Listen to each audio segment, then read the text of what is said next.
नमस्कार दोस्तों।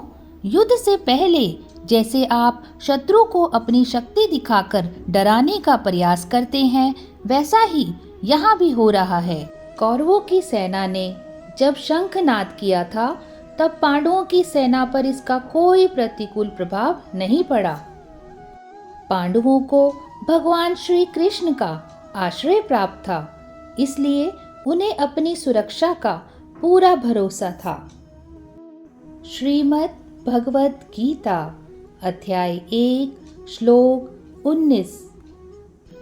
सघोषो धार्त राष्ट्राणां हृदयानिव्य दारयत् नभश्च पृथ्वी चैव तुमुलो व्यनुनादयन्।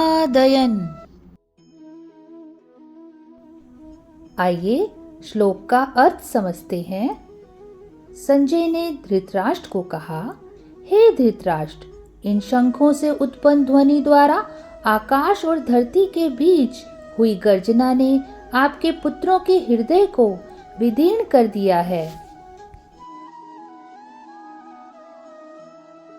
श्लोक का भाव कहता है, कौरवों को केवल अपनी स्वयं की शक्ति और सामर्थ्य पर भरोसा था, पर अपने अत्याचारों के अपराध बोध की कसक से उनके भीतर पराजित होने का भय व्याप्त हो गया था। मित्रों, सोचने की बात है, सेना तो पांडवों की ओर भी थी, किंतु हृदय विदीर्ण हुए धृतराष्ट्र के पुत्रों के।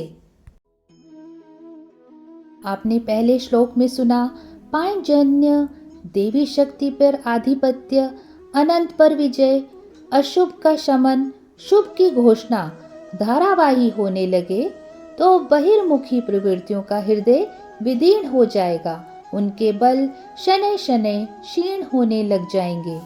सर्वथा सफलता मिलने पर मोहमयी प्रवृत्तियां सर्वथा शांत हो जाती हैं। मित्रों, जब आप हुंकार भरते हैं तो बड़े से बड़े शत्रु को भी डर लगता है। ये हुंकार ऐसी होनी चाहिए कि शत्रु सोचे कि वह किससे युद्ध करने जा रहा है। श्रीमद् भगवत गीता अध्याय 1 श्लोक 20।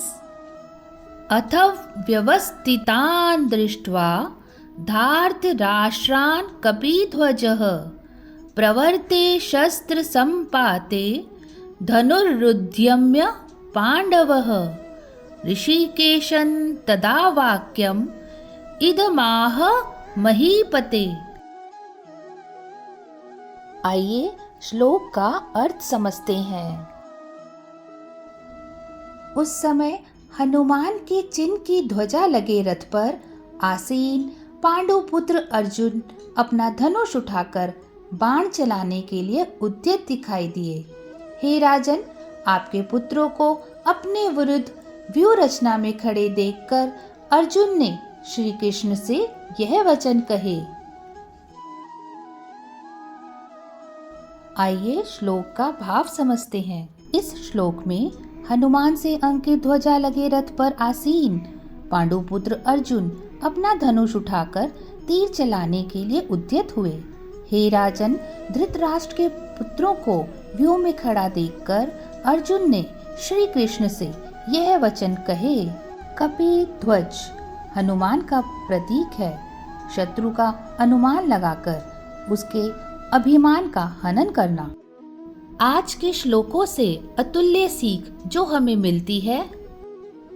दोस्तों, आप चाहे इंटरव्यू के लिए जाएं या किसी से मिलने, आपका हुनर, आपकी प्रतिभा ऐसी होनी चाहिए कि सामने वाला आपके कौशल से प्रभावित हो जाए। अगला श्लोक, अर्थ और भाव सुनने के लिए चैनल को सब्सक्राइब करें। जय श्री कृष्णा।